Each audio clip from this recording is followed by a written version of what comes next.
I know, right? I can use my mouth. Watching stuff on your phone, you're gonna go, what?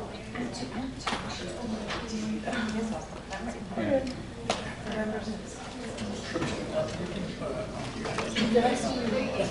That was okay. Steve, did I see you? Yeah, I heard my knee in hockey. It's kind of going.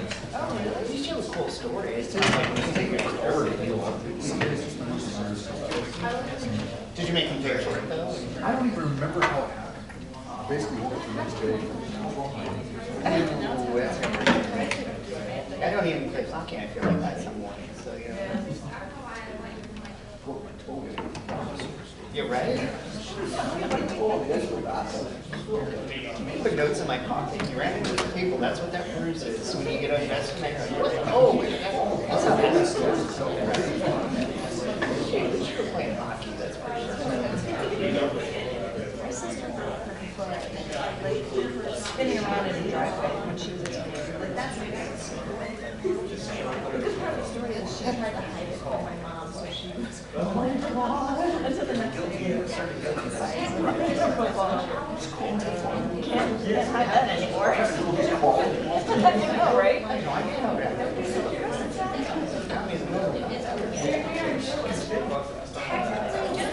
The only time I ever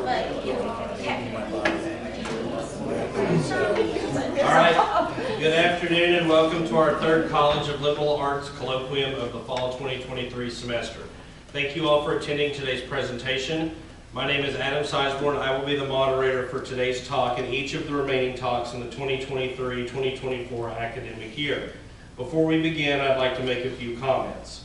Number one, we are recording this session, which will be uploaded to YouTube later. Number two, if you have any questions for the speaker, please save them as we will address your questions during the Q&A after the presentation. And lastly, if we have any students in the audience who wish to receive extra credit for attending today's talk, please see me after the presentation where I will have a sign-up sheet, and I will communicate this with your respective professor. And without further delay, it is my pleasure to introduce today's speaker, Dr. Kaelin. Dr. Kaelin is an assistant professor in the Department of History. She holds a Bachelor's of Arts in History and German from Washington and Lee University and a Master of Arts and PhD in Early Modern Global History and Women's Gender and Sexuality Studies from Penn State.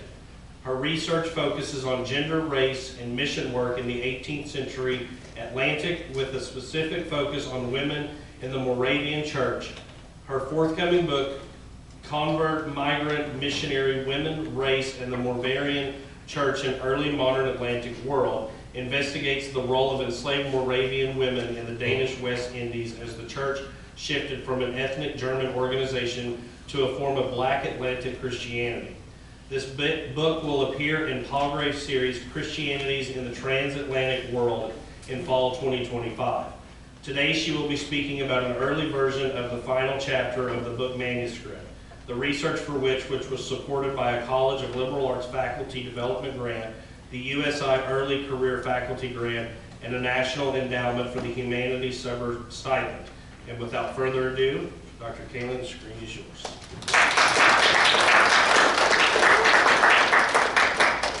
Thank you, Adam. Do I need the microphone? Oh, do I have a microphone in here?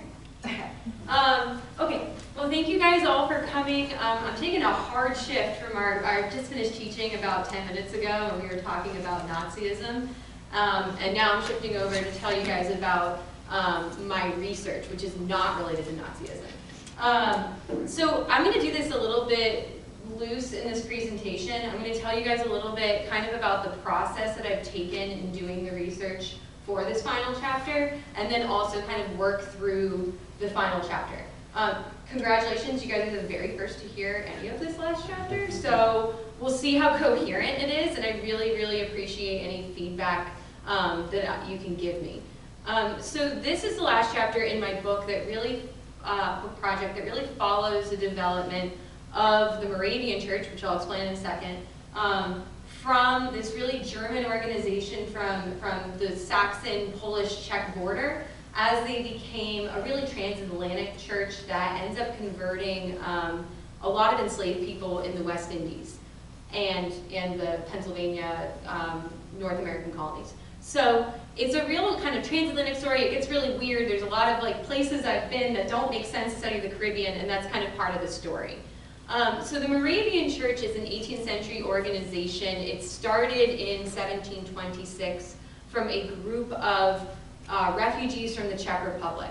And they were under persecution. They were Protestant refugees under persecution from the Catholic crown. And they fled from the Czech Republic, or what would be the Czech Republic, into Eastern Germany in the Saxon princes' kingdoms. And they come to this area that was owned by this dude, whose name is Nicholas Ludwig von Zinzendorf.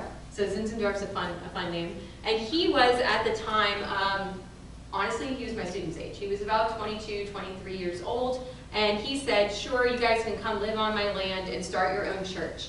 And within a couple months of them starting, he's like, actually, no, I'll be your leader. Yeah. So he ends up becoming the leader of this organization.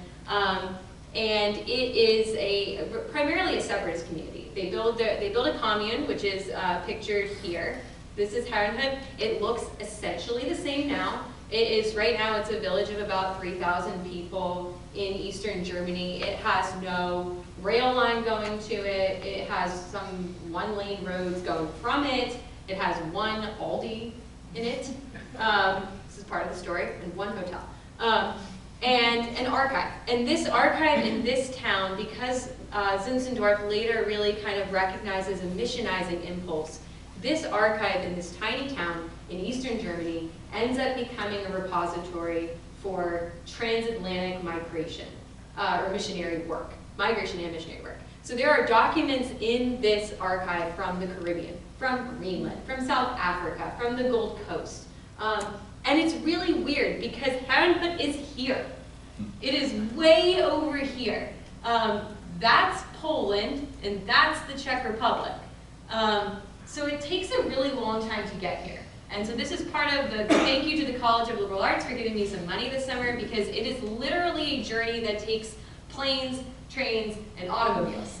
A plane to Berlin, a train to Dresden, and then a car, because I did the bus thing once and it wasn't worth it. Really not. So I take a car and I drive from Dresden over to Herrenhut, which is about an hour. And I was really dwelling on this summer because I was doing this drive in my all-electric Chinese car that I was in Germany on these back roads. And I'm on this one-lane road and I had to shift over and move because a truck of machine equipment or farm equipment bearing a load of hops is driving past me and spilling hops on my car. And I'm thinking, why the heck am I coming all the way out here to study women in the Caribbean? Because it's baffling. Why are these documents here?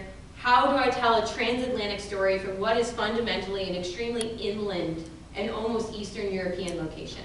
And I think that's a really interesting question. And it's something I've been working through, that I was trained as a German historian. I became an Atlantic historian. Now I'm kind of an American historian.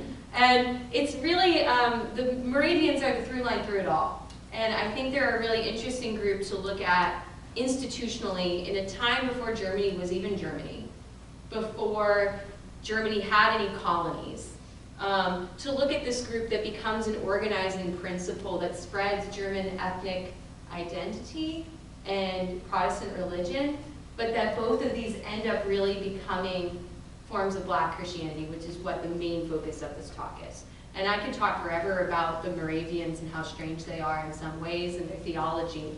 But the most important part that I need to get to today is that they end up very, very quickly. So the church is established in 1726, and by 1733, they are already setting up missions in the Danish West Indies. And you'd say, why are they in the Danish West Indies? Well, Zinzendorf had a buddy who knew the king of Denmark.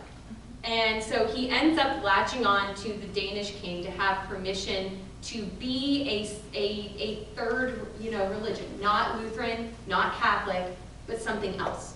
And usually after the 30 Years' War, that could get you kicked out in most of Germany. In fact, they are kicked out of Saxony quite quickly. But the king of Denmark is kind of on board with this. And he lets them come down and inhabit his islands and preach to enslaved workers. And he does this in part because the Caribbean had a severe imbalance in racial identity.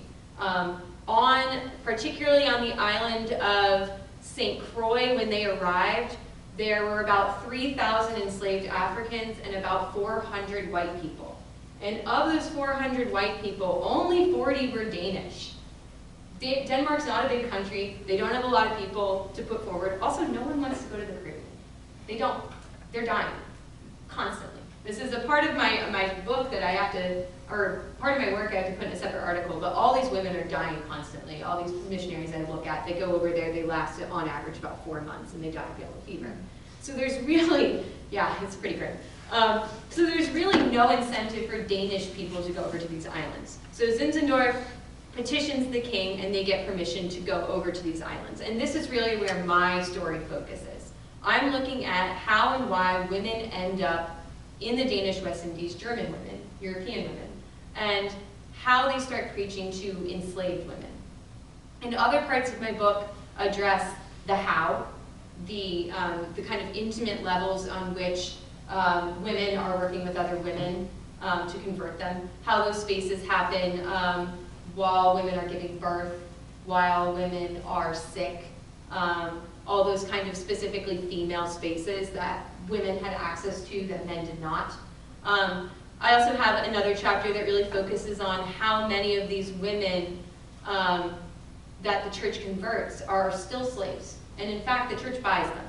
And they are both the member and the property of the organization, which is a loophole that they thread very carefully about slavery of the soul versus slavery of the body, and there's a whole conversation there. But as I started to get into that, I realized that my timeline was really kind of contorting. I was trying to figure out when the first black women were converted and when the first white women missionaries arrived, and trying to thread this line through to figure out how the first black women kind of come to act as an organizing principle within the church. And it was on this summer that I was finally able, this is a lovely image of the Moravian baptisms of enslaved people on St. Thomas. But it was with this thread I was working through that I went to the archives this summer. And this is a case in which I was actually able to go to a physical archive this summer. And so what I want to talk to you briefly about, thinking about process before I get into the meat of the article, is to discuss the differences in doing digital archival work and in doing physical archival work. I wrote my dissertation in the midst of the COVID-19 pandemic. I was not able to go to the archives during the crucial part of building out the project. You literally couldn't go in, it was closed. I emailed the archivist named Olaf, and Olaf said, we don't know when we're reopening, sorry. And so I wasn't able to go during that really crucial time. But what I could do is look at digitized files. And a lot of the West Indies files are digitized. They were digitized through a grant by the National Endowment for the Humanities that started to go up in batches in 2019 and 2020. And so that was really the reason that my project turned towards the West Indies. Those were the documents that were available. But the thing about digitized documents, they can be really, really great. You can find a lot of things out. They're beautiful. They're clear. I can zoom in really, really intensely, and they have wonderful picture quality. But whatever is online is stuff people already know about. It's stuff that's been cataloged, it's stuff that's been gone over, and maybe I'm going to look at those things in a way that other people haven't looked at them before, and I did a lot with them, right? They really, really helped. But I went this summer, and I found things that I didn't know existed, and that kind of blew up the whole argument. And it was really, really exciting. I was sending pictures to my friends, I was squealing in the archive, because I was just so excited by what I found. And honestly, it made me kind of love doing the research again. Because something about sitting in front of the computer is not always the most inspiring. This is also just a really wonderful document that points to the Moravians being such good record keepers. This is a document of all the missionaries all the white missionaries who died on the islands. And so they literally have this document that says the names of all the people who died, what year they died, and sometimes how. And so these are the kinds of things the Moravians put online. But they don't put everything online. And so what I found this summer, and this is where I'm going to go in and maybe do a little bit more reading than I will ad-libbing, I found this document that kind of kicked off this whole article. And this is just one little sheet. It's one back, like front and back. It's probably only about that big. But it's a Sunday school schedule. It's a schedule of women that I knew. Oops, sorry. Women that I knew. So the sister Weber, sister Veronica. These people that I was familiar with. And then all of these names that were broken into groups. And as I'm going to explore, and I was super excited to see, these are all names of enslaved women. These are all people who were either owned by the Moravian Church or by nearby plantations. And so for the first time, as I've been doing this work, this summer I found actual evidence that women were intimately working with other women to bring them into the church project. And so often when we hear about missionary work, we focus on male missionaries. We focus on the person who's doing the overarching preaching. And this was my solid, hard, squealing in the archive evidence that it was Veronica and that she was doing the work.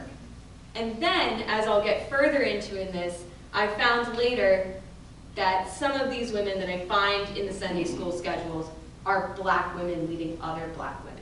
And so that is how I kind of enter this project then, this chapter, trying to investigate the first signs of black women's leadership in the church.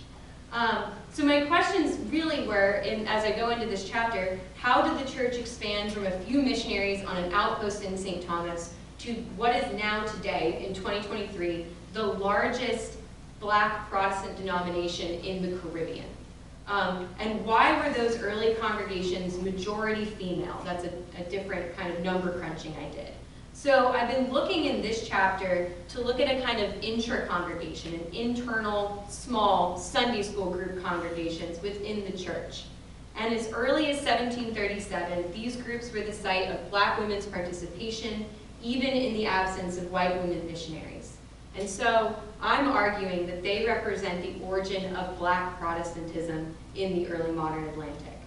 So entry into the Moravian Church was predicated on a really strict progression towards full membership. You start as a catechumen, which is you attend meetings but you're not baptized yet, and then you become a candidacy for baptism, and then even after baptism you become a candidate for communion. So you never stop progressing until after you're accepted into communion. This could take 10 years, depending on your progress. And so for black converts in the Caribbean, these groups were their main form of contact with white missionaries as they moved towards baptism and then communion. And it was in these groups that black women formed intimate connections with white women missionaries, but they were also spaces where black women earned authority of their own and built communities that persisted across plantations, ethnic classifications, and enslaved status. And so I'm highlighting this paper here that was put together by the lead missionary on St. Thomas. And I chose to focus on the women's conventicles precisely because women's positions in the mission were tied to marriage, while the inverse was not true. White women traveled to the missions only as the married male partners of male missionaries, to the extent that white women returned to Herrenhut or to Pennsylvania to remarry, rather than remain single on the islands, even when they ran out of missionaries. So they would send white women back to Pennsylvania to get remarried, to come back, and this led, as I looked at a bunch of records of missionaries coming and going, it led to gaps and periods of time where there were no white women on the island. And in those periods where there's no white women, the white male missionaries elevate black women to leadership. They are very strict about not having men minister to women. There's a whole bunch of stuff in the records about keeping men and women separate so as not to elicit problems with plantation owners thinking that you're sleeping with their slaves and yada, yada, yada. And so you end up with black women leading inter-congregations, leading small group Bible studies. And so this document outlines a schedule for 6 societies of black women led by Maria Elizabeth Weber and Veronica Boner. And these two women arrived on St. Thomas in 1739 and were, for the majority of their time in the West Indies, the only white women missionaries on the islands. Veronica was the more senior of the pair. She served on the mission for 5 continuous years, and she would remain part of the mission until her death in 1756. She's like the only one that has a happy ending. She doesn't die immediately. Maria Elizabeth is not as lucky. This schedule shows that Maria Elizabeth comes back to the islands in 1745 after going back to get remarried, and the pair work with some of the same people that had been previously baptized in 1740 and 1741. So this is a 1745 document. All of these women here are already baptized. They are progressing towards communion. And I know that because there are these beautiful baptismal registries. Again, some of these documents are gorgeous and some of them are kind of ragtag, as we'll see. But in this one in particular, these are baptismal records that tell me exactly whether these women were baptized. If they're underlined in red, they started taking communion, and it usually has their communion date. And if they were underlined in black, they were dead at the time of this record's production. And what I was able to plumb here, again, I had all of these. These are all digitized. I didn't have this. And so what I was able to do, I was able to look at these names, and I'm going to focus in on Rosina, Eva, Johanna, and Susanna. And I was able to match and see, where is it, Susanna, I don't know if I have anyone else here, but I know I have Susanna, Anna Maria, all these ones. These names match up exactly. And I could see based on baptismal dates that we had clear groups of people who were progressing together through the church. And so this points, these are people who at least have persisted in the church from 1740 to 1745.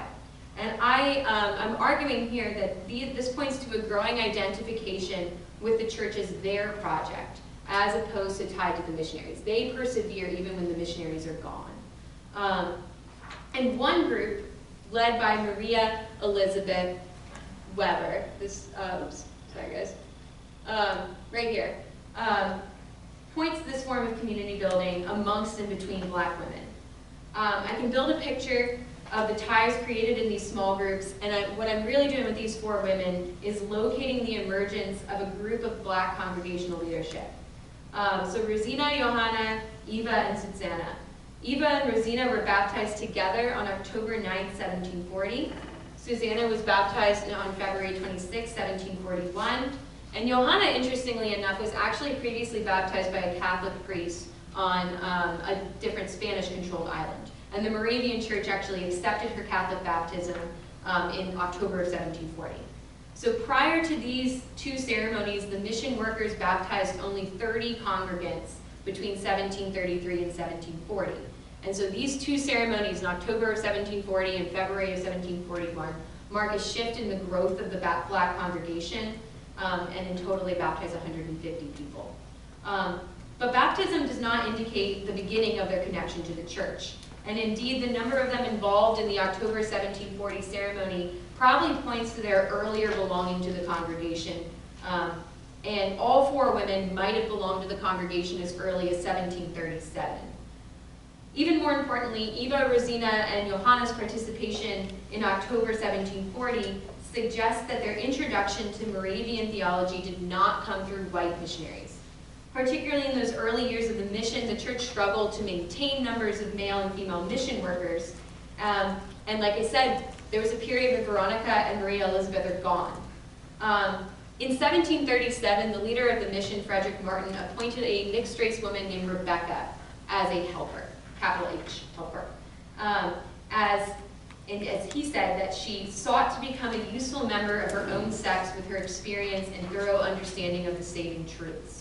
By early 1738, 3 other early women converts named Benigna, Anna Maria, and Marata were given positions as helpers. And so you have 4 women by 1738 who have this designation. And so it's quite likely that Susanna, Eva, and Rosina received their initial instruction in the Moravian faith from these women. And their experience of the Moravian mission was led by this white male missionary, Frederick Martin, but their one-on-one interaction was with black women, is what I'm trying to look at. These 4 women up here, they were on 4 different plantations, many of which were located in the eastern sector of the Isle, close to the main road and connected to a road that went through the middle of St. Thomas called the Path. These women, they converted prior to large-scale sugar production. None of them were a property of the Danish West India Company. They were all on smaller plantations. And the schedule indicates that this study group took place on a Sunday, a day that many enslavers granted their enslaved workers a day off. But yet these women are giving up their free time. Like, they're giving up their one day off to come here. And that these women came from 4 different plantations. It offers an opportunity for us to rethink enslaved workers' community, not as around the plantation that was forced on them, but instead around a group of women that they chose to visit during the time that they had off. So part of this project, I actually am not originally a historian of race, but it has really made me have to think about race, about enslavement in a way that I didn't expect to, but I think that now a really strong part of this project is to make Black women the subjects rather than the objects, and that's why I'm saying these names. I don't know their last names. I don't have a ton of records on them, but by kind of making sure that they are identified as people, I'm trying to give them back a little bit more of a story. All 4 of these women had different ethnic classifications in the baptismal archive. Some are listed as Creole, some are listed as West African in particular. And within this one small group, just this one that I plumbed, these 4 women experienced the slave trade differently. Some of them were direct victims of the Middle Passage. Some of them were born on the Caribbean islands, and that's why they're called Creole. They came from different areas of West Africa or the Caribbean. They probably spoke different dialects initially, although not by the time of their by their conversion, they all spoke Dutch Creole. And in later descriptions, Johanna and Susanna, who go on to become leaders themselves, are noted as being elderly. By that I mean that we can probably suggest that an elderly woman who was not born on the island in 1750, by the time she's later, she experienced the Middle Passage as an adult, or spent considerable time enslaved on St. Thomas prior to joining the congregation. Their ethnic identities offer some insight into the heterogeneity of Moravian congregations, even at the small scale of this one group. And I kind of thought about these women a lot, and I thought about, in an amusing way, what did these women talk about when they were in their small group study? Presumably, they talked about church, they talked about Christ, they talked about being sinful and their blessed afterlife, and the words that pop up in the documents, right? You always hear, oh, and I came to love Jesus, and I was a sinful person until I found God, and this kind of stuff. And those are the things you find. But the material detail of these women's lives, I think, leaves space to imagine conversations on the margins. By the time the group was organized, these women, they would have known each other really well. They were baptized together 5 years prior to this. So think about someone you've known for 5 years. You're not just talking about Jesus when you get together, right? You're talking about other things. You're talking about how your days went. You're talking about how your car broke down, right? You're talking about something else. And after this amount of time together on St. Thomas, they spoke the same language. And so in the moments before or after Maria Elizabeth arrived to instruct them, did they speak about working conditions on their respective plantations? Did they talk about the weather? Did they talk about droughts that then brought bouts of fever? Maybe Susanna, who was manumitted during this time, she was freed. Maybe they celebrated that together. A goal that was really to be reached on the island where most died before they became old. And perhaps this community also extended to include Maria Elizabeth, who in the months that this group met in 1745 was pregnant with another child. And we know that because she died during that childbirth. Maybe this group of women, all of whom it is noted had born children in the harsh environment of the West Indies, maybe they talked to Maria Elizabeth about her pregnancy or shared their own horror stories of birth. And in both the past and present, conversations around worship meetings are not confined to church business. It is these conversations on the margins that really build the community. So whether intentional or not, these groups brought marginalized women together from separate parts of St. Thomas. And I have here a oh, we'll get to that. Do I have my chaotic? No, I don't have my chaotic. I have a chaotic map in my office I meant to take a picture of, which is an outline of St. Thomas where I have written down where all the plantations were and where all these women are. And I'm like, I look like somebody with the string. And I'm trying to connect how far apart these women are. And I meant to put it in here. But in the same series of documents, and again, here's a not pretty document. For my students who I showed old manuscripts to. Yeah, this one's tough. In the same series of documents that outlined that meeting, there's another group here from 1745, and this is where I got super excited because there are multiple groups in here, right here, here, and yeah, those two in particular. There's another one in there that are led by a woman named Benigna, and she was an enslaved woman on St. Thomas. So this is yes, I got it. I found evidence of a black woman leading groups that were going towards candidacy for baptism. So by this time, the 3 original helpers that were designated in 1738 were no longer serving in the mission. And so as early as 1745, 12 years into the mission project, there's a second generation of black women who emerge as leaders within the congregation. And so Benigna epitomizes this wave of black women helpers, and we know a little more about her, so I'm going to tell you a little bit more about her.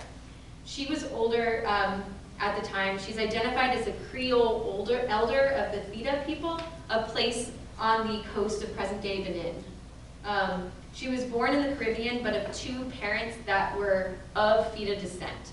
So she might have been conceived prior to her mother's enslavement. She was born, there's a designation in the archive that says, like, you're not Creole of multiple islands, you're Creole of 2 islands. And so you still get that ethnic classification. The Moravians were very into their ethnic classifications, which we have to take with grains of salt. But Benigna was part of a large group of enslaved people owned by the Danish West India Company, and after its dissolution, she was property of the King of Denmark. She was baptized in October of 1740 as part of that first mass baptism. And so there's no record of who first brought her to the congregational meetings, but it's likely that she participated in a small group led by a woman named Anna Maria. Benigna was enslaved to one of the plantation companies, or company plantations, which sat on either side of Hosanenberg, a plantation that the Moravians bought in 1738. Anna Maria, Benigna's kind of missionary, was part of that property acquisition and became one of the leaders in that area. So Benigna probably joined the congregation in the winter of 1738, and she ends up becoming a candidate for baptism in 1740. In summer of 1745, she attended a series of meetings at Hosanenberg in which a male missionary instructed the black elders and helpers on the proper internal workings of the black congregations. And in those same meetings, she's named a helper, and she's granted permission to have these groups. And the male missionaries note that Benigna was, quote, a faithful and reliable sister who has taken up the Lord's cause among the Negro women with all of her heart. And she ends up having so many of these groups. Hers is the only name listed alongside Maria Elizabeth and Veronica. And she doesn't get to lead communion candidates, she's only leading baptismal candidates, so kind of the lower level. But still, Benigna, an enslaved woman held in bondage by the Danish Empire, gained authority and leadership in this new black congregation. And in 1745, she led 3 groups of baptismal candidates which met on Thursday and Sunday afternoons and evenings. And that group, those groups altogether consisted of 20 women, all of whom learned a version of Christianity influenced by their messenger, an elderly woman who lived in bondage yet found authority within this church. Not all of them progressed to baptism. I don't find all their names in the records. Maybe some of them died before getting there, maybe some of them left, but I found a few of them. There's enough of a through line to draw there. Nevertheless, some of her students appear on the baptismal registers, and they reflect women from 4 different plantations and a range of ethnic identities. So again, we see these connections across the island. They came to visit her rather than she to them. She was aged, she was widowed, and she was specifically charged with ministering to widowed women who wanted to join the church. Many of those listed in her classes are denoted as an elder of their people, and of those who did progress to baptism, most were baptized in the summer of 1749. They included Lozetta, the Longan woman enslaved on the Beverhoek Pleasant Plantation, Maria, a Creole woman enslaved on the Moravians' Bozannenberg Plantation, and Dominga, a Watchee woman enslaved on a plantation owned by Mr. Karsten. And although she's nearly always referenced as the old Benigna in the records, she lived long after her initial admittance to the church. She died on April 4th of 1761. Her long service to the mission congregation actually meant that she gets a blurb. So many of them don't get blurbs. But this 1766 Chronicle of the Mission, the author writes that the faithful older helper Benigna ended her passage through this world. Her knowledge and judgment concerning persons under her care were thorough. Despite her advanced age and considerable weakness, she employed her remaining forces for the good of the sisters. And so I began this study, the project here, under the impression that white women converted to the Moravian Church in Eastern Germany, that they trained in Herrnhut and in Bethlehem, Pennsylvania, and that they came to serve as missionaries in the West Indies. I presumed that their converts went on to establish a majority female congregation comprising black female leaders who really expand the church after emancipation. But basically what this chapter development has told me is that I had the timeline wrong. Before there were these later people, before there even was Maria, Elizabeth, Veronica, these white women missionaries, there was a first group of Moravian women leaders on the islands, and those were black women. Yet, years prior to the arrival or persistence of white women missionaries, male missionaries out of desperation selected early black women converts to lead. And these were the women who first directed the large baptismal classes of black women on St. Thomas. So rather than think about black Moravianism as succeeding from white women missionaries, it has to be thought of instead as the product of these early leaders that bring the people in. And I think this is maybe a practice in microhistory because the importance comes in the details, right? You have to understand the minutiae of Moravian theology and the progression towards baptism, but the impact is really large, and that's kind of what I want to step away from the reading and show you the impact, because it's something I've had a lot of fun doing. And I'm wrapping it up here shortly, but the Moravian Church is still in the Caribbean. It really, really is. So this is a picture of Memorial Moravian Church in St. Thomas. This was built, the cornerstone was laid in the early 19th century. It is still there, and I know it's still there, and I know it's still active because when I was finishing my dissertation, I found their Facebook page. And this is really fascinating. So it says yesterday. The yesterday was in 2022. This is when I took the screenshot. So in March or February of 2022, Memorial Moravian Church made this post that I found so fascinating. They said, on March 1st, 1457, a group of devoted Christians, while fleeing persecution, started a movement called the Unitas Vatrum in Moravia, Czech Republic. Today, this movement is known as the Moravian Church. 565 years later, we are still here. To God be the glory. This church is majority black. The pastor is black. The elders are black. This is a black congregation on St. Thomas filled with Afro-Caribbean people. And yet they are tying themselves directly to the Czech Republic. It's so interesting. Maybe no one else is speaking out about it like I do, but it's seriously so interesting. Like, how do they draw this line, right? Like, this is the product of these missionaries. And in this is the, I really got into their Facebook page. This is, and I put this all in the dissertation. I don't know, methodologically, you know, IRB might need to get involved, but on this Facebook page, they're like talking about their altar here, and they've got a couple dates. They got 1457, which is the date that Jan Hus was established his proto-Protestant Unitas Vatrum in Moravia, like before Luther. There's 1732, which is the year that the Moravian Church is reestablished 1732 is the year that the missionaries come to St. Thomas. There's 1843 when this congregation was established specifically, and then 1882 when the building was built. And I think it's really fascinating because none of these are, like, these two are framed around European occurrences. There is no emancipation date in here.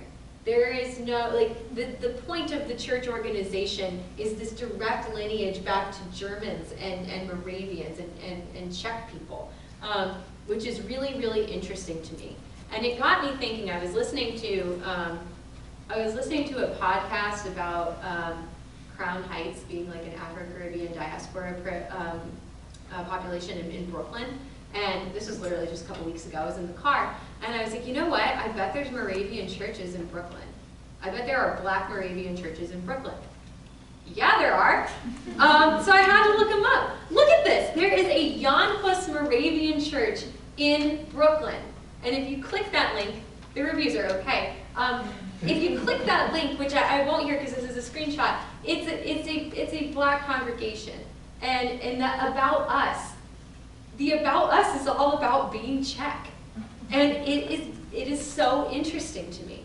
And so when I think about, I tell my students to think about the so what when they're ending their paper. And for me, the so what of why focus on this one kind of weird group that has a lot going on with them and why focus on these few women missionaries is because today, this church doesn't look like it did in 1730, right? It's not full of Czech and German peoples. It's the most populous congregations are in Tanzania.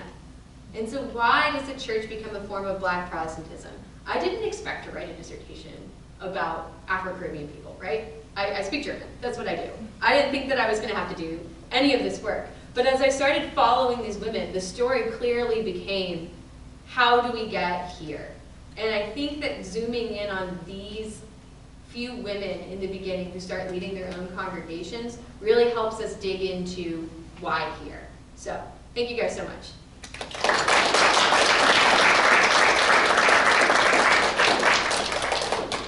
And now we'll open up for questions.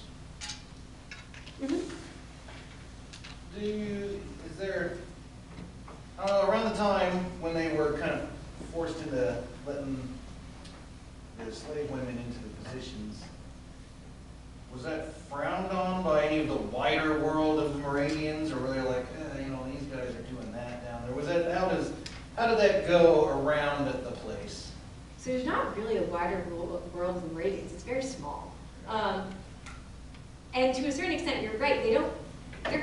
It takes a really long time to get information back and forth from the Caribbean in the 1730s, right? Things get lost, ships get astray, there's pirates everywhere, that's a different conversation. They don't really ask, is the long story short. They just start, the Friedrich Martin makes a decision and he goes with it. And as far as I can tell, no one complains. Zinzendorf actually comes down and visits the islands and he okays it. And he goes, okay. Because ultimately, the Moravians have a very skewed perception of race. This is something I didn't bring up, but when they first went down, they were deciding how to minister to people. The two original missionaries were like, maybe we'll just become slaves. And they try to sell themselves into slavery so they can have better contact. It doesn't work. But they have no concept of the racial pattern. Like, they learn, right? But they really don't, they don't quite have the same racial stratification as British and Danish. You'd probably write a whole paper on just finding a decent group of people in history. That's pretty awesome. But they still own the people. It's very interesting. I don't know. And they've got a lot going on. Yeah. Alex. When does the specific identification of members of the church with the Czech Republic, like outside of just that ethnic identification that you kind of see develop into the modern day, when does that really start to, become prominent within the Black-dominated churches? Within the Black-dominated churches, I don't know. I mean, so in 1730, like when the missionaries are there, some of those people are Czech. So they're refugees, and they already have this like kind of Czech-German heritage that becomes really blended. When the Black church really adopts it, I don't know. But the Moravians are very self-conscious about their history, and they're very much like trying to legitimize themselves, or else they're going to get kicked out for not being Lutheran or Catholic. So they keep trying to attach themselves to institutional authority and continually calling back to Jan Hus as a form of legitimizing the church. So I'm sure that narrative was pushed into missions as well, right? Because they're like, we're not weird, we're not a cult, we're from Jan Hus. It's okay, guys, everyone calm down.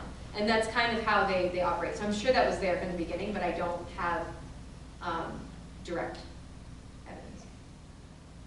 Yes? So I had a question. So maybe, because I don't know much about enslaved histories, and what could they follow their familial relationships because they were owned by white people, and so then the church became kind of like a surrogate family for them, and so that's how they kind of. I don't know if familial relationships continued, you know, and how it did in the Caribbean, but. Yeah, so I do think maybe that's the explanation of why yeah. is that they have this sort of surrogate family. I agree with you. I think that it's definitely a form of kind of kinship networks and things to that extent. There's also, yeah, again, there's so many elements here, but the Moravians often advocated other plantation owners that they were friendly with to not rip apart families. And the Moravians sometimes in buying people sought to buy people that were married so that they would not be broken up. This is a whole other theological tangent, that the Moravians put a really, really high priority on marriage in a somewhat strange way that is harder to go into. But they don't want to break up married couples, and they see that as like a really, really big infraction for their members if their members are being broken up. So that's part of their metric there. So yes, it is a kinship, and so there's things in it for the enslaved people for sure, and they see that. Yeah. Is there ever a time of, I keep thinking about I've done some research and reading on the Jamaican situation, sugar plantations there, and the whole the Baptist missionaries talking about preaching abolition, and then the idea of a connection through the diaspora to Ethiopia again. And I know it's a different Caribbean island, different history. Is there ever a moment of recognition of diaspora, or is there a very clean, flowing, identification with Monrovia right from the beginning? So I mean, it's a problem of the documents, and that the documents are all church controlled. That they really want to tell a clean story. So I think it might be kind of hard to kind of dig around that. This is earlier than the Baptist missionaries, right? Like 100 years earlier. Yeah. Right. And so the amount of documentation I actually have by enslaved people themselves is quite slim. Like I have some letters that tell me things, but they're mostly, I mean, there's a couple letters writing back to the Danish king that's like, thank you so much for letting these missionaries come. So it's less, I can't get as much texture out of that about return or about things like that. Yeah, that's maybe not a fair question. I just wondering. No, I mean, it's a problem of the sources. I would love to know what they thought, right? I would love to get in their heads, but. Have you ever attended a present-day Moravian church? I'd be curious to look through their hymn book, because if you attend, I don't know, present-day Protestant church, you'll see European hymns, but also then some African-American spirituals that have, evolved into the tradition. So I'm just wondering if is there a Caribbean musical contribution to? Well, you're gonna, well, if you want to give me some money to go down to the Caribbean, that would be great. I definitely want to go down to St. Thomas at some point and go to a Afro-Caribbean Moravian church. I've not attended a service, but I am in touch with white Moravians. So I actually learned how to read German script in Bethlehem, Pennsylvania at Moravian University, or Moravian College. And with me in that script course was a man who was a Moravian musicologist. But he's from the white North American tradition. The church is pretty divided as it is. The white congregations are on the decline, which is pretty stereotypical for white Protestantism right now in this country, right? So the white and the white congregations in Europe are also on the decline. And it's the Afro-Caribbean and the African congregations and African-American congregations that are on the rise still. And so I'd be fascinated, you're right, I would actually love, maybe I will do some more Facebook snooping or website snooping to try to see if they do have any Afro-Caribbean spiritual kind of elements, but Moravian music is very Lutheran inspired in a lot of ways, and they're very into music. But I've only experienced that from European or white North American perspective. Yes. Yeah, so I have convoluted thoughts going on in my head, but I find this whole process of research conversation so fascinating, especially since so many of our beloved history majors are in here, right? So I think the whole doing a dissertation during the pandemic is fascinating. And using online sources, which raises the kind of interesting point that that's how we teach our students oftentimes, using a lot of online databases. So you have experienced the limitations firsthand. So I guess like my questions are, first, like, do you look back at your dissertation now and go, oh wow, I was wrong about X, Y, Z, like these specific things because I didn't have these sources? And then the second question is, having been in the archives now, are there things that just aren't in those sources that you haven't been able to answer now too? Yeah, wrong, it's more that the dissertation is cracked in half, because it was written, 2020 was it kind of cut me in half. I started graduate school in 2016, and I started writing the dissertation in 2018, or started doing the research. So I had done those initial archival visits, and I've been writing this story that was all about European women migrating, and I was really looking at how European women traveled, and that's what I was interested in. And then it was only in the pandemic where I couldn't get over there and look at more European women that I was like, what's even on this database? And I found all this stuff that they were going to the Caribbean, and I was like, oh my gosh, the story is so much different than I thought it was going to be. So the dissertation ended up being like these first 2 chapters that are super theological and European focused, and then the second half, which is much more like this, which I think is way more interesting. So it's a better story. It's a more interesting story. So but you don't have time to fix everything. You guys gave me an offer. I got to get out the door, right? So you just kind of tie it all up and put a sloppy bow on it and call it done. And now going back and doing the book, it's like, how do I put the narrative through line? It's a whole different kind of editing process than anticipated. So I have I'd say that the back half is I wrote it fast, more in sync with this, and it fits. And now it's how to take the front half without totally trashing it, And then databases and the limitations, or what I found. Yeah, I mean, I need to go back and spend even more time in the archive, because I found that that was one little slip of paper that created the whole last chapter. And I never would have found it if I hadn't gone over there and just been handed the giant folder and you're just flicking through things. And I like to point out that a lot of times the stuff that I find interesting, or stuff that is interesting in this project, is not going to get scanned, because the stuff that gets financed to get scanned is usually by the main pastors and is by the primary congregational leaders, which makes sense. If you're only given X amount of dollars, you're going to get through what you can. You're going to do the primary documents of faith, and you're going to do the sermons. You're going to start from the top. But you're not going to look at the Sunday school schedule. That's not going to get on there, right? So in defense of actually going and touching paper, unless you have a bazillion dollars to scan every single thing in there, yeah, there's more stuff in there.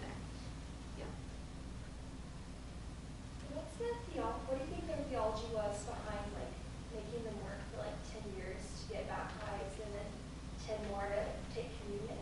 Because I know more in the modern church, at least for non-denominational, you believe you can be baptized and you're a believer, you can take communion. So was it a racial thing that they made them work towards, or was it just a worthy thing? That's a really, really good question. In the Caribbean, it's a real hesitancy of letting people in too fast, where you already have language barriers and cultural differences, and making sure that they understood what they were getting into, and that the church wasn't becoming Africanized, if that makes sense. And I do mean that in kind of a negative way in that they meant it. There's another woman writing a really, really cool book that I'm really excited to read when it comes out, on essentially obeah or voodoo practices, and basically the Moravian hesitancy with not absorbing voodoo practices, if this makes sense.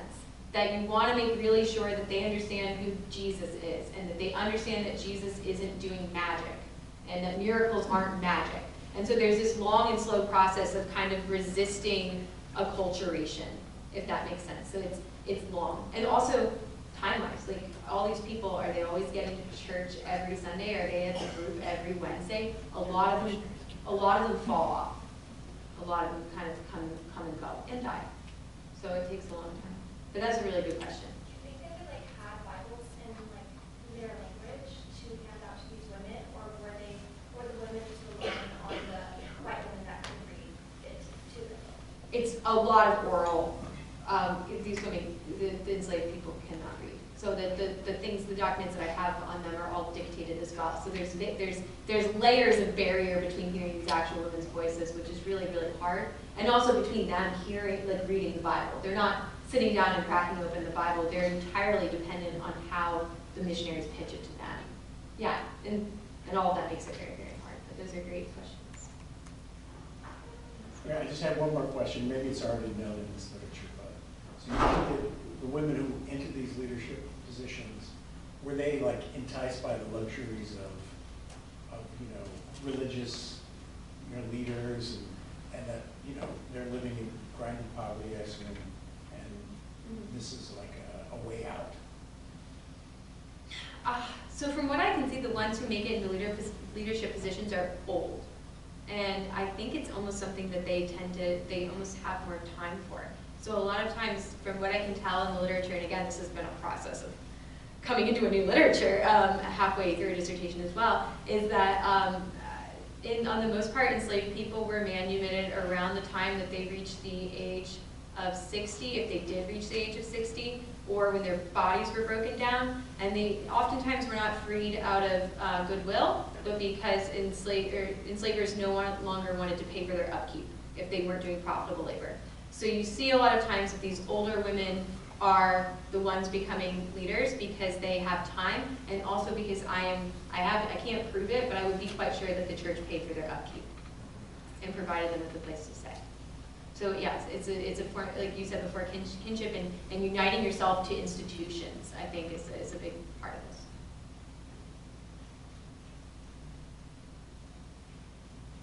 Any other questions?